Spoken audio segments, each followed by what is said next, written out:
datang dalam acara The AI Agent Factory from single prototype to enterprise scale development. Boleh tepuk tangan dong. Beliau kami persilakan.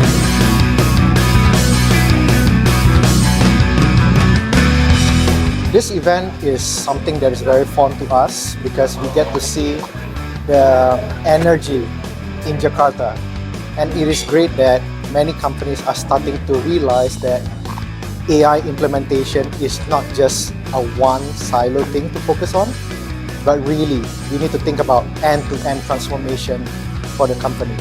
And in partnership with Google Cloud, we are very happy to bring that to the businesses in Jakarta and Indonesia. So looking forward to work more with the businesses here, the ecosystem, looking forward to start collaborating together. Kategorinya ada dua, ada predictive AI dan juga ada generative AI dan agentic AI. Jadi untuk suatu hal itu bisa qualify di suatu agentic applications, ada beberapa komponen yang harus dimiliki.